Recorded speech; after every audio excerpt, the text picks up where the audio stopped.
inside of the box comes with the pack for your camera, Sony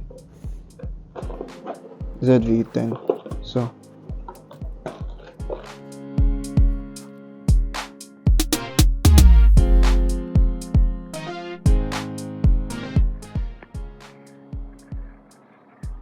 what we have inside is we have this guy, we have one, we have two. So I already removed the battery. It's came with one battery and one that's inside that I removed. So these are just packs that I've removed already. Strap, camera strap, always useful for steady shot. Lens cover. Then we have this guy, the adapter. So came with this guy, the adapter. Came with this guy as well. Okay, and basically that's everything you have in here. So I'm just going to assemble it back.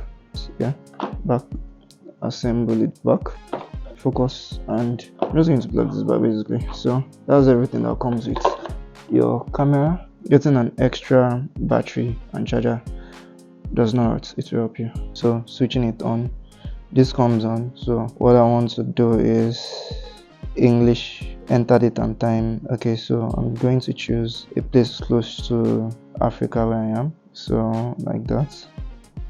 Yeah, I'm going to use here.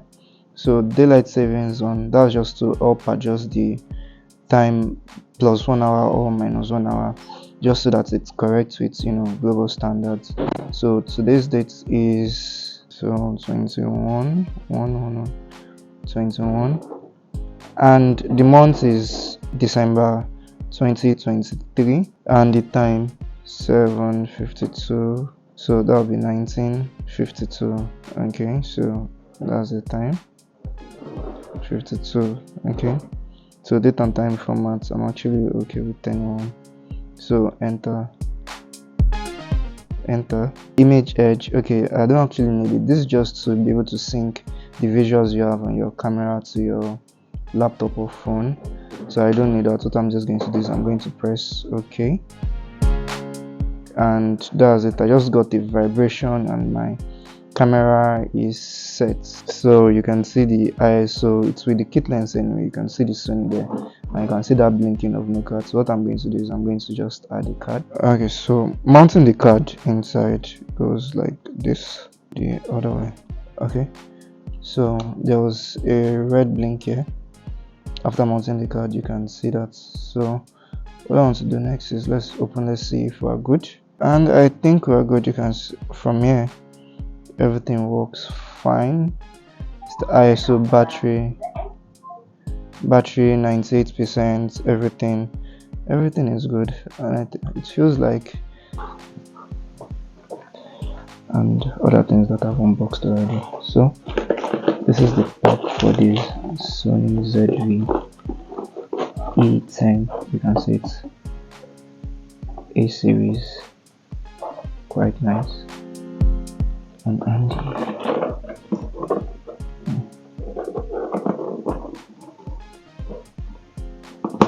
Unlike a regular camera that has a button here where you switch the mode of your camera, now for the Sony ZV-E10, that's not actually how it works. Okay, that's not how it works. So you can see it here. What you want to do is, now if you want to toggle between modes, you only have between photo, video and S&Q. Okay, and you have me here just testing the selfie feature.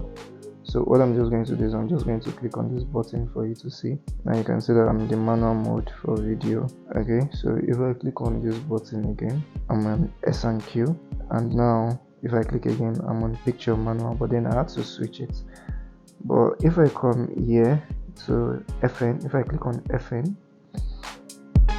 now you can see the shoot mode, right? So what I can now do is I can toggle it here.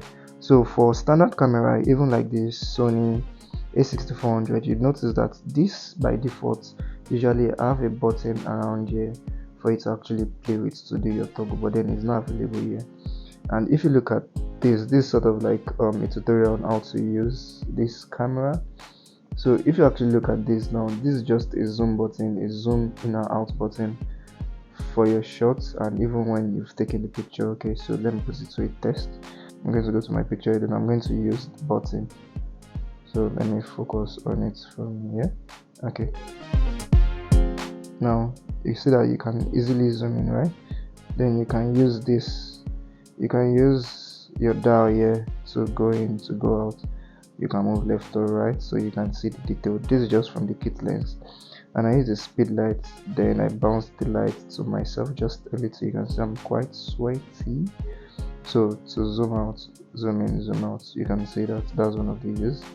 Then when you take it to the camera itself, to your shots, you can use it to zoom in and zoom out just like that. Okay, so that is just the usefulness of that.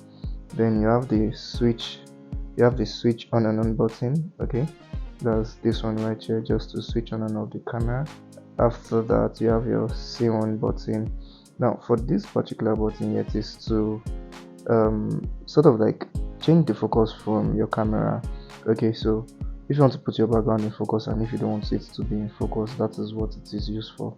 If I switch on, if I go to wide now, wide, you can see I'll switch to wide, you can see. So I want to use that button. If I click on it now, it has the ability to make the background clear, like obvious, to focus on the background and not to focus on the background. So depending on what you are shooting, it can come in and you actually alright. So depending on what you're shooting, if I click on the button, so you can see it's not really obvious, but then if you have a subject there, you can just try it. But then I don't really use it here because I adjust the camera settings manually and I'm good. Okay, so that is for the scene one button. That's this button right here. Then what this does is to adjust your f-stop. That's just what this does. So okay, so now I'm on manual. Okay, so manual for video, so you can see that I'm adjusting it. Can you see? You can see that it is moving. You can see. So I'm just using the dial here. That's what controls the f-stop. That's what controls the f-stop. You can see that. Then the button that controls the ISO, just the same function as almost any other Sony camera. So you can see that. Then the FN is the function button. So basically you can see more details.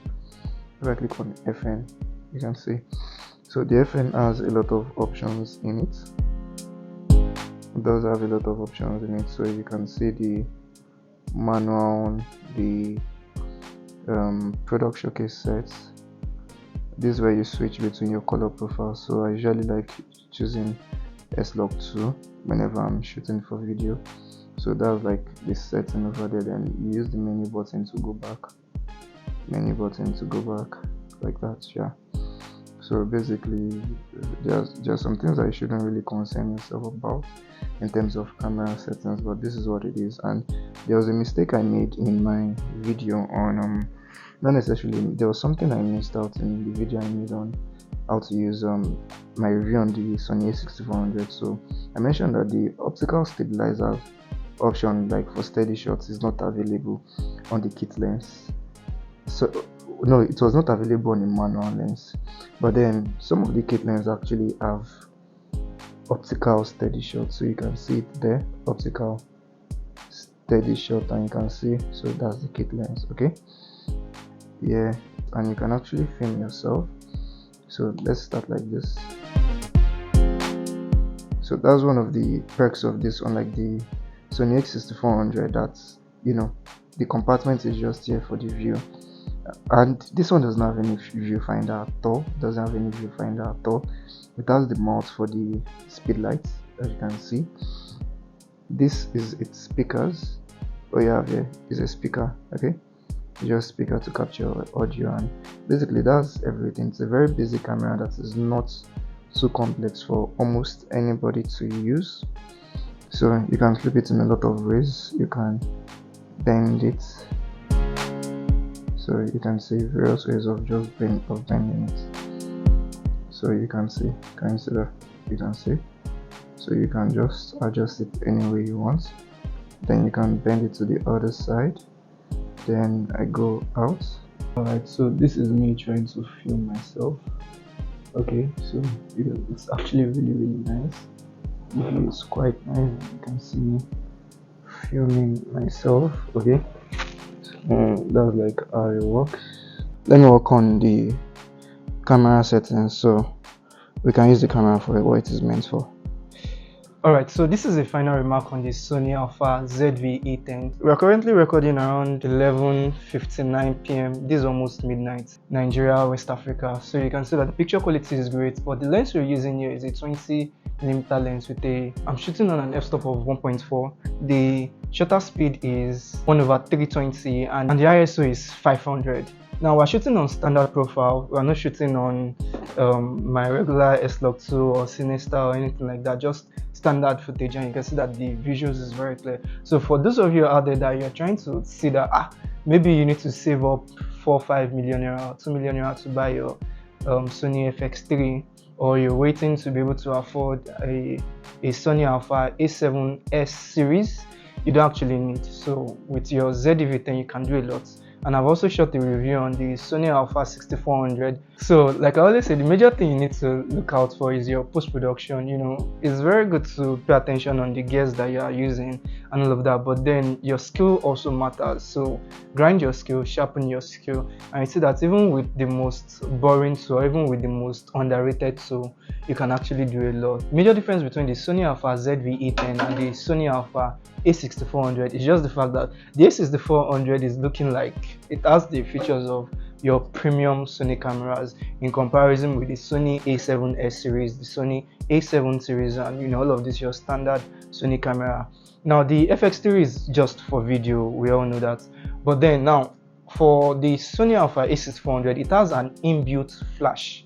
Now the ZV-E10 does not have any inbuilt flash, and it has less information in terms of like things to make you feel like, okay, you need to actually be an extremely excellent user to be able to use the camera very well. So for this, like I said, it is good for every content creator. If you don't want to stress yourself about what does this button do, what does this button do, what does that button do, this particular camera helps you with that, because you just have to focus on the little controls that are there and you don't have to overwhelm yourself with a lot of features. So this is good for every content creator out there. Thank you for watching this review on the Sony ZV-E10. So if you love this video was actually sponsored by Forwarded Consulting. So if you have people who are interested in learning cybersecurity, how to become an ethical hacker and all of those things, a JLC professional, and just visit the website you see on your screen and check the contact info in case you want direct, or if you want to make one-on-one inquiries, you can just use the infos you see on your screen. Thank you for watching. I hope to see you in my future videos.